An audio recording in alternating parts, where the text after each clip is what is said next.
Sometimes, we talk about Agenda 2030.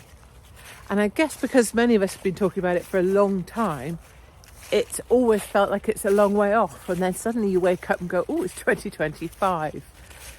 And of course you can feel it closing in on us if your eyes are open. And there's two things I wanted to just mention. One is about freedoms and taking them away. So it's much harder to take away freedoms from people who have known freedom than it is to take them from people who never knew them. And we can watch that playing out now in real time. So for example, driving. When you're driving along now, it's impossible to drive on motorways in the UK. It's impossible to drive because they're playing with the speed. So it goes 70, 60, 50, 60, 50, 60, 70, 60. And that's an exhausting way to drive. Obviously, it's a very punitive way to drive because you could be punished at any minute for any kind of indiscretion because you didn't realise it was 60 for 2 seconds. And then, of course, you have police deployed so that when there's a moment of dual carriageway or whatever, they're there so that they can camera your number plate and then fine you.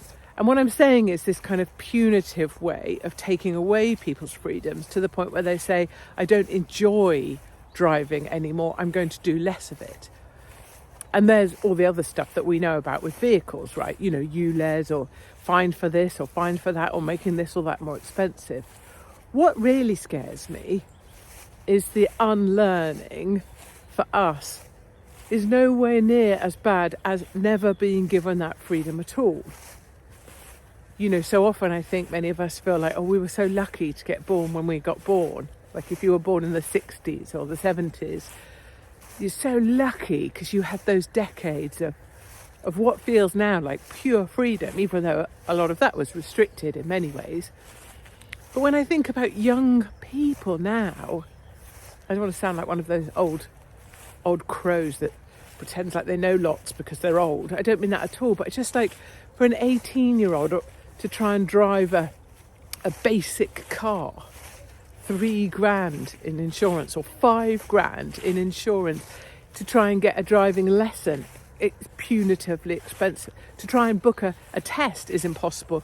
But then when you do the terrific thing of passing your test and, that idea that we used to have at 17, you're free. $3,000, $5,000 for insurance. And I just hate that.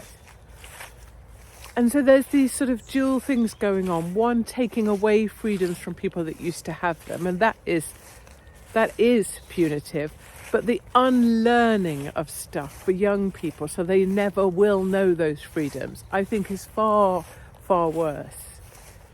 And when you look at things that are now being drilled in, so shopping equals online. It's not even a thought about, I used to meet my mum every week in town. Every week.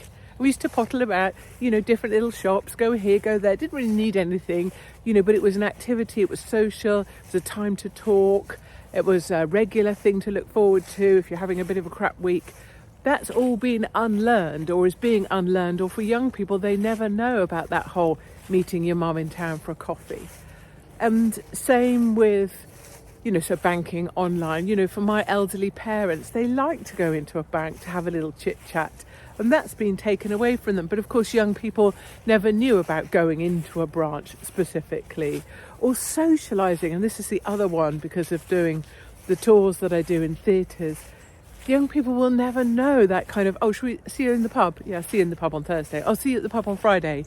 Every weekend, Thursday, Friday, Saturday, out. Every night out.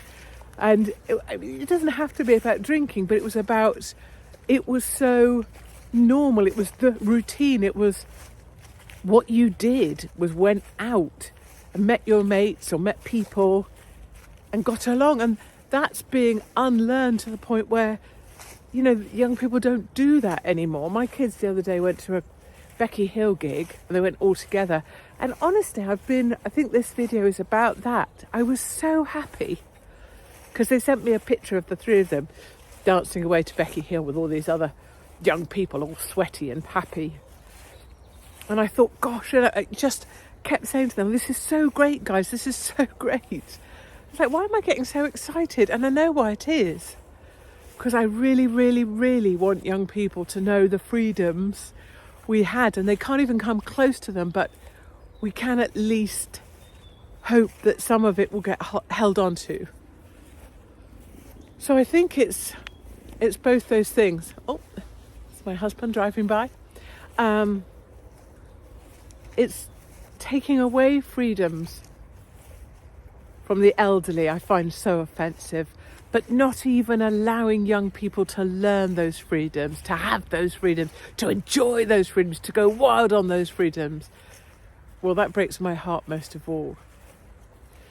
2025 has to be the year of non-compliance. I will not comply. And if you're coming at me with a rule or a fine or anything punitive that doesn't have the purpose at its heart of making other people's lives better or safer or whatever, things that laws are supposed to be about, then goddamn, I will not comply.